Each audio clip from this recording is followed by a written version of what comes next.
Hey guys, I will show you how to fix this problem on Windows system. In the first step, we need to right click on the start icon and select run. Once we are here, we need to type in sysdm.cpl and hit enter. So it will open system properties window. Once we are here, go to advanced tab and click on environment variables. Once we are here, we need to select path and click on edit.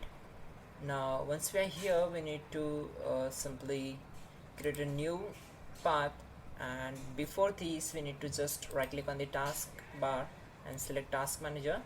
If you are getting the command prompt here, just like this, right click on it and select end task. If you are not getting the command prompt here, so no worry, just close the task manager and focus on this window. Now open file explorer, go to this PC, open C drive, open Windows folder, and here we need to find out the syswow64 named file.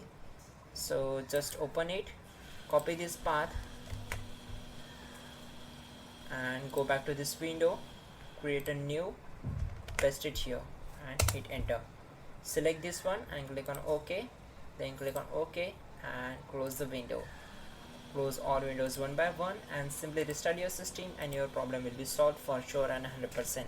You can also check out our description link to fix the issue quickly and effectively. Don't forget to like the video. Please do subscribe the channel.